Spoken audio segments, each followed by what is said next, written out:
agaciro kandi mukeneye kugira ngo mutyaze imyaka 100 y'ubwirinzi. Niko ibaruwa yari yanditse. Washington babyumva vuba, imbere cyane, vuba na bwangu. Bahita bohereza umudepite wabo aza mu karere kubikurikirana. Uwabikurikiranye yaraje aza nyine kidiplomate. Ni Ronnie Jackson. Uyu Ronnie Jackson ni umurepublike. Urabyumva? Aje yoherejwe na Donald Trump. Donald Trump yambwiye ati musazi barwo twarayibonye ariko genda banza utera icyumvirizo urebe niba hari ahantu twacukura kandi tugacukura ntawe bibangamiye, nta masasa turi hejuru, dore abasirikare bacu baraduhenda.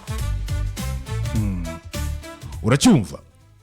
Uyu mugabo yavuye muri kano karere afite amakuru, dore bimwe yavuze ku kibazo cy'umutekano na ruswa muri DRC. Urumva yaje yagiye mu mabuye y'agaciro ariko arabanyuzamo ijisho arabareba, anyuzamo akajisho nanjye. Yego. Ku bibazo yavuze ati ikibazo cy'umutekano, hari ibura ry'umutekano muri iki gihugu, muri kuduhamagarira gucukuramo amabuye y'agaciro. Umutekano n'ikwirakwira rya ruswa ni imbogamizi ikomeye ituma ibigo by'amahanga mu rwego rw'ikoranabuhanga bitabasha gushora imari muri iki gihugu. Hari imisoro iremereye kandi itabarwa utamenya ahantu yavuye. Ati hari ikigo cy'Abasuwisi gifite igishoro cya miliyari 18 z'amadolari. Atari ku banyakubaho twasanze iki kigo cyarahawe fagitire y'imisoro ya miliyari 80 umwaka ushize. Umusoro uraruta capital. Urabyumva? Ati babonye ko amafaranga ari menshi baranegosiya birangira babaciye miliyari 1. Ibaze kuva kuri miliyari 80 z'umusoro ukamana ukavuga uti base muzatwishyure miliyari 1. Si ya restaurant. Urabyumva? Icyo kigo nacyo kikavuga kiti ntabwo bishoboka. Bavuye kuri miliyari 80 z'umusoro. Yego. Barabwira bati base twari twemeye ko twibeshye none muzishyure miliyari 1. Ubutabera bubogamye. Arashinja ubutabera bw'iki gihugu kuba butarimo bunyamwuga. Akavuga ko iyo habaye ibibazo by'amategeko ibigo by'ishoramari bidashobora kwizera systeme y'ubucamanza y'icyo gihugu kubizatanga ubutabera butabogamye. Aha. Ku gukemura ikibazo rero aravuga ko hakenewe igisubizo kirambye mu bibazo byo muri iki gihugu kuko iyo nta gikozwe ibindi byose nta gaciro bifite. Hari byinshi avuga ukumva aravuga mu Rwanda, ukumva aravuga mu Uganda, ukumva aravuga ati nahasanze ikibazo cy'abaturage baciriweho imipaka n'abakoloni basigara muri Congo. Ati kandi icyo kibazo no muri Uganda kirahari. Atari ko muri Uganda biswe abanya-Uganda, muri Congo ntago witwa abanyekongo. Hakenewe ko uwo mutwe urwana wa M23 ufite uburenganzira bw'ibyo barwanira bashyirwa mu gisirikare kandi bagahabwa icyizere ko ari abakongolizi nk'abandi bakarindirwa umutekano. Atandukanyije verisiyo neza yari yahamagariwe na Kinshasa. Reka umwumve aha ni mu nteko ishinga amategeko ku munsi w'ejo amena umuti. Abantu babyumvise baravuga batese Kisekedi ahari niba ari wabari banditse n'uburyo cyari abanyafrika bari bavuze bati avuri kugurisha ubutaka bwa Afrika ubugurisha bera. Ibi ngibi ko banze kwiriramo, ko restaurant banze kwiriramo kandi watetse neza biragenda bite? Kigiye bigenda bite rero? Congo, Burundi, and Uganda. I met with the president in the DRC, the president in the Republic of Congo, the president in Burundi, and the president in Rwanda. I left encouraged in some ways and discouraged in other ways, as you can imagine. I feel like that there is unbelievable potential in the area for peace and security and for the killing and the bloodshed to stop. The resources there are just through the roof, and tens of trillions of dollars in resources. DRC could be one of the wealthiest countries on the entire planet. But I do believe that certain things have to happen, and I don't know exactly what the answer is to get there. I think that, for this to exist, the Eastern DRC has to be an area where everyone has a vested interest in the safety and security and the ability for foreign companies to come in and invest in the area. And when I say everybody, I mean the DRC, I mean Burundi, I mean Uganda and Rwanda, everybody that's there. We all know right now that the Eastern DRC is a completely ungoverned area. It's like the wild, wild East, right? And I truly believe that there is no ability for the government in Kinshasa to actually control that area right now. They do not have the resources or the ability to really impact what's happening there, and they are actually becoming, in my mind, just another entity there that is trying to take advantage of the resources there and get what they can. And everyone's doing it. We know this, right? We know that the Uganda is bringing minerals in from there. Rwanda's doing it. Burundi's doing it. Everyone is doing it, and there's really nothing there to stop them. I think that the Congolese government has to do a couple of things. One, they have to address the domestic issue, right? There are a large number of people in the Congolese that are not Congolese citizens, that are not treated as Congolese citizens, including most of the members of M23, so on and so forth. Now, M23 is a rebel group, and we know that there's an influence there, and there's a component of the Rwandan Defense Forces, the Rwandan military. But honestly, M23, with or without Rwanda right now, is pretty much uncontested in the area. They're just doing anything they want right now, and the Congolese military is not even fighting back right now. As a matter of fact, they're just running away ahead of the M23, or in some cases they're laying down their weapons and they're joining M23, right?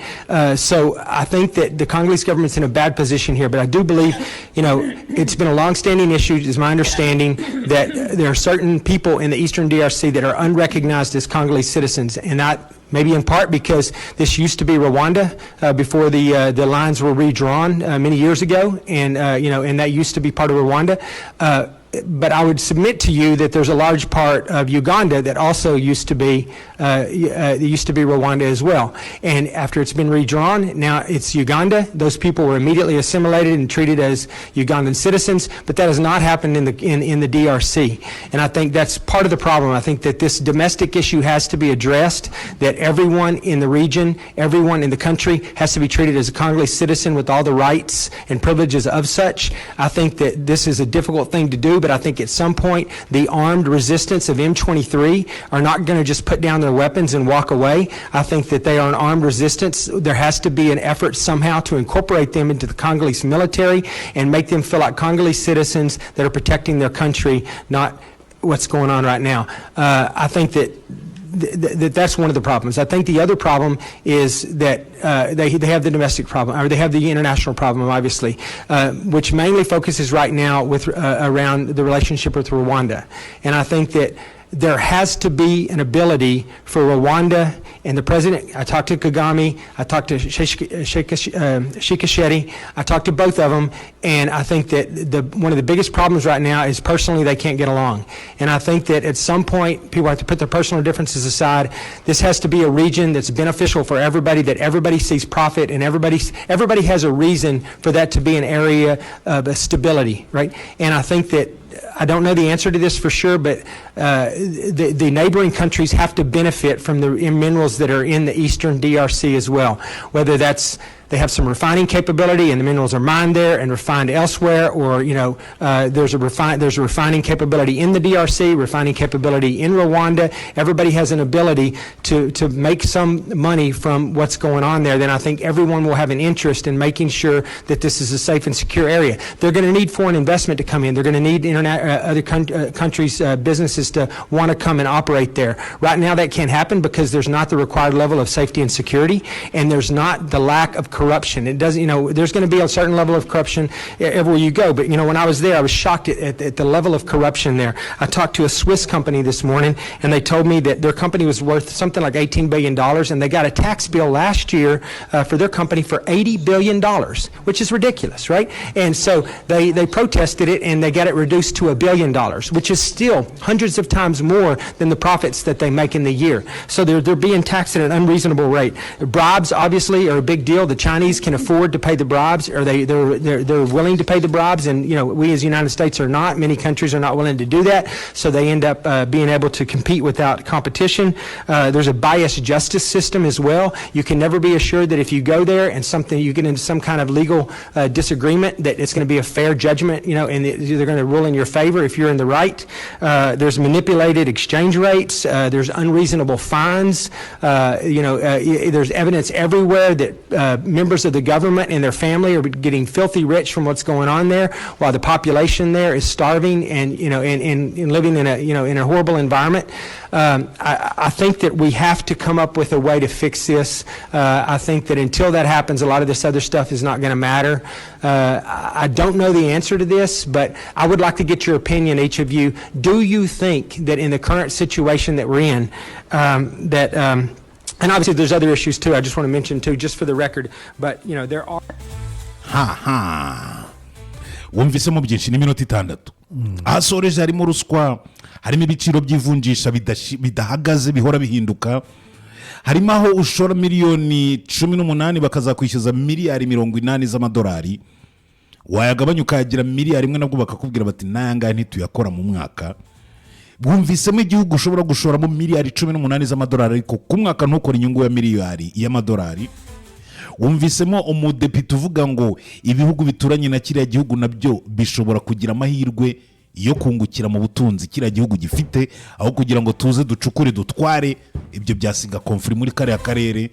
Ndatekereza ko ibi bihugu bituranye na Congo nabyo bigomba kugira amahirwe kugira ngo konfuri iri muri kiriya gihugu igabanuke, atari ko igihugu gifite imiryango y'abayobozi bari kwigwiza imitungo. Yavuze ibintu byinshi cyane, yadira birangira iguye mu mazi. Abiki gihe baravuga ngo mu mazi hari urumva kuba yatanga proposal kuriya wabonye uriya mu depite komisiyo yakuriye y'ubutasi. Yes. Kandi sinzi uwo twahoze tuvugana hano mu kiganiro tuvuga uburyo inteko zaho zubatse ku mudepite bafite abakozi yego mu nteko biwe bajyanye. Sabit, you are live, tukomeza n'ibyo akoramo. Rero mbona ko ibyo yabonye n'ubundi n'ibyari bihari. Yego. Nta gishya yabonye, ntibanagize n'uburyarya ngo bamuhishe byibura. Nta gishya yabonye, atware verisiyo itaruka. Yabari yabo barabona ntabwo ari n'abadiplomate ariko yari yasabwe raporo. Yego. Niyo mpamvu nakubwira agashobora kwivuga kuriya n'ubundi hari abari inyuma bariho bareba, nubwo bimeze gutya iyi resitora ntawariramo ariko akagura n'ibinini akara agaciro ko kurya n'ak'ibinini uko kangana. Sabit uratwumva? Ariko ibyo yavuze nta gishya kiri muri ibyo twavugaga. N'ubundi n'ibibazo bisanzwe bihari. Yes. Hari ibura rya leta ku gice kinini kuri segiteri nyinshi Sabiti z'ubuzima bw'igihugu. Hello Sabit. Yego. Ku gice kinini cy'ubuzima bw'igihugu. Kuko iyo urebye umutekano ni ikibazo kandi kimaze igihe. Yes. Abantu bashobora gushyiraho intwaro zabo bagashyiraho barwanira ku giti cyabo. Ikibazo cy'ubutabera ubwo bihita bijyana. Hari ikintu kiba ugahita ubona igiteranyo kibisigaye byose. Yes. Sibyo? Ariko ikiremereye avugamo environnement ihari kuri ubu ngubu muri Congo ntabwo yorohereza ishoramari riri honest. Sabit uratwumva? Ndabumva cyane. Yes, wagarutse. Umugabo twumvaga ibintu avugiye i Washington atashye, Joseph aravuga ati nta diplomasi yari irimo hano, yagomba kwerekana ukuri. Ako unareba bafotoraga Kinshasa yari yateguye uruzinduko rwa perezida wa komisiyo ruzamo coverage ingana kuriya. Urakoze Sabit. Muri presidence ndani uravuga uti murebe body language ya Tshisekedi none mu depite Kinshasa, urebe na body language ya Perezida Paul Kagame n'uyu mu depite hano i Kigali. Buriya muri politiki na diplomasi buriya ikintu bita body language ikintu kiba kiri cy'ingenzi cyane gikomeye. Dusigaranye iminota 6 gusa. Ikintu gihari nuko uyu ni umuntu waje mu bihe mu by'ukuri ubona ko amahanga abantu aho kuganira za mpamvu z'intambara nk'uyu munsi dufite mu burasirazuba bwa Congo, yes, intambara zifite ukuntu zafekita umutekano w'u Rwanda n'abandi baturanyi. Nubwo wenda hari abaturanyi mbona bisa nkaho izi ntambara ziri kwaranja bafite inyungu bari kuzikuramo. Ubu ni umuntu ubona ko ubutumwa bwe n'icyamugenzaga, u Rwanda nta kintu na kimwe rwari rufite rwo kumuhisha cyangwa se kuganira nawe, ariko urabona ko Kinshasa harimo umuteguro wa cyane. Urabona ko bari bamufashe nka za ntumwa kera wumvaga ngo umwami Herode yohereje intumwa ahantu runaka, igihugu cyose kigahaguruka.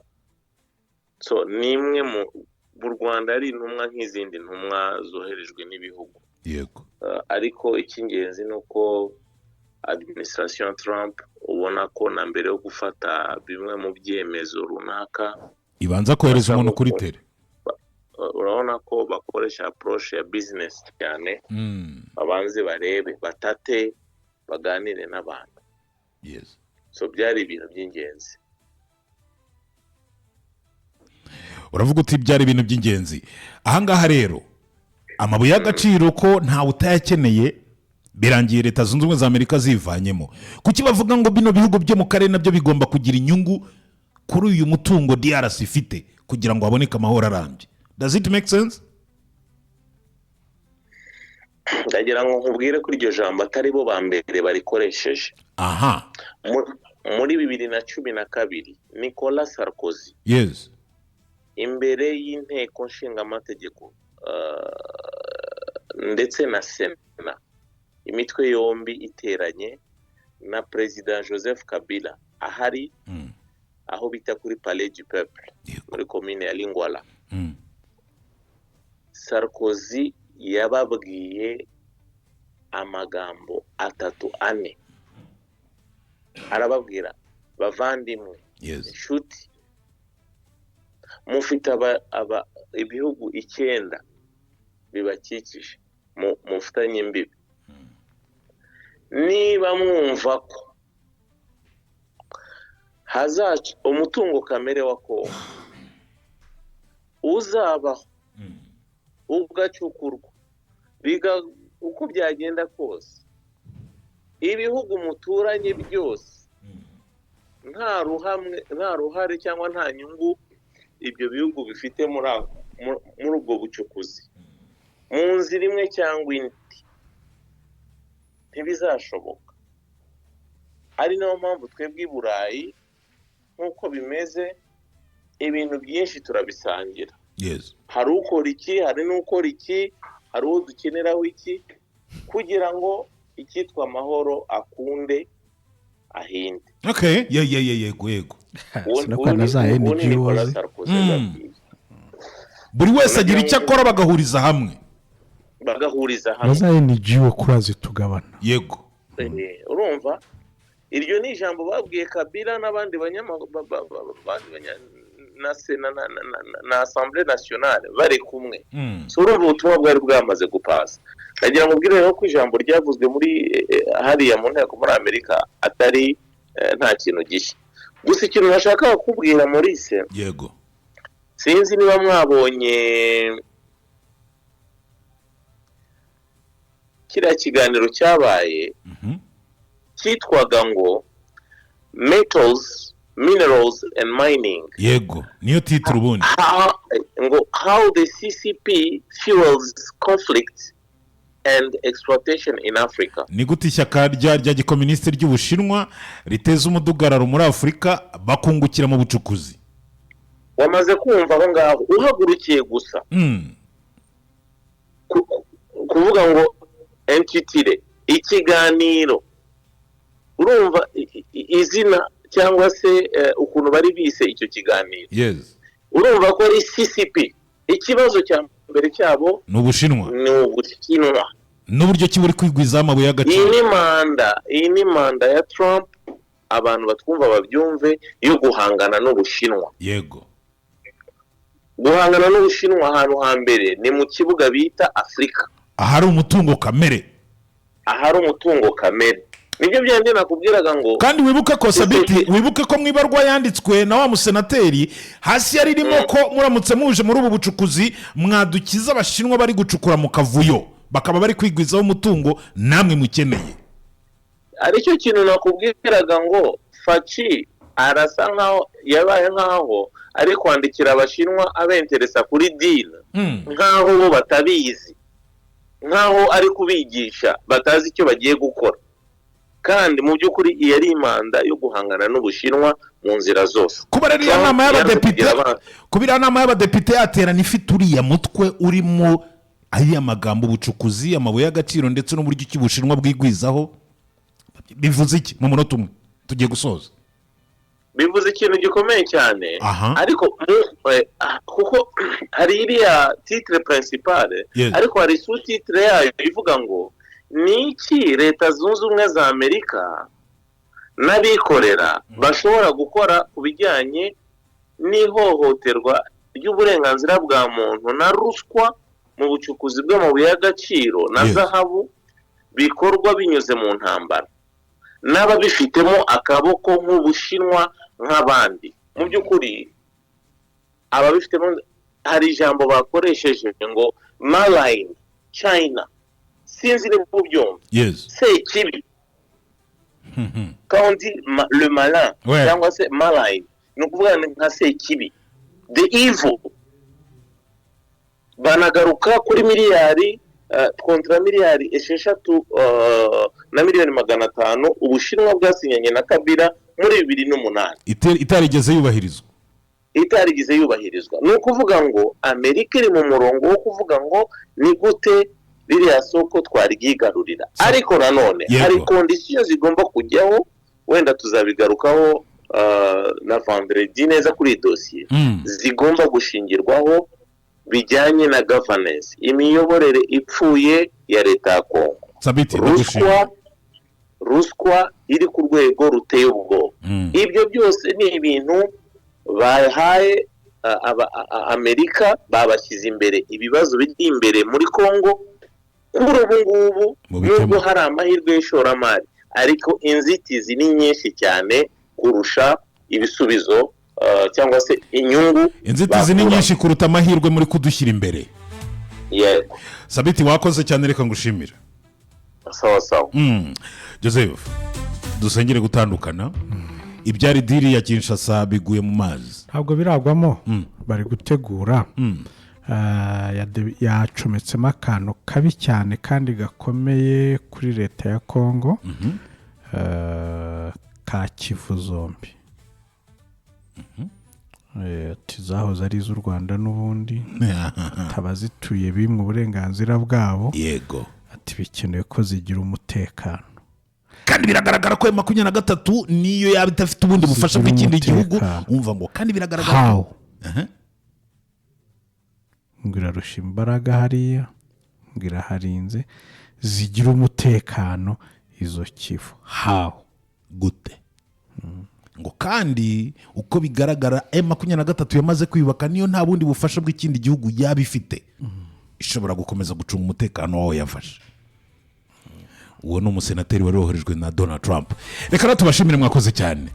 Yes, niba wifuza kumenya ibizakurikiraho ntucikwe na Frontline ku munsi w'ejo iri 93.9 SKFM. Baje kuburanisha Amavubi. Amavubi uko byari byifashe baraje babisubiremo. Amya koko cari bukatirwe. Nabonye hari abari gushinja ko c'ubugambanyi, biraza kugenda gute? That's up next. Reka mwifuriza ibihe byiza. Nitwera Jean Maurice, mbari kumwe na Joseph Akuzwe Muremyi. Ni Frontline, ibihe byiza.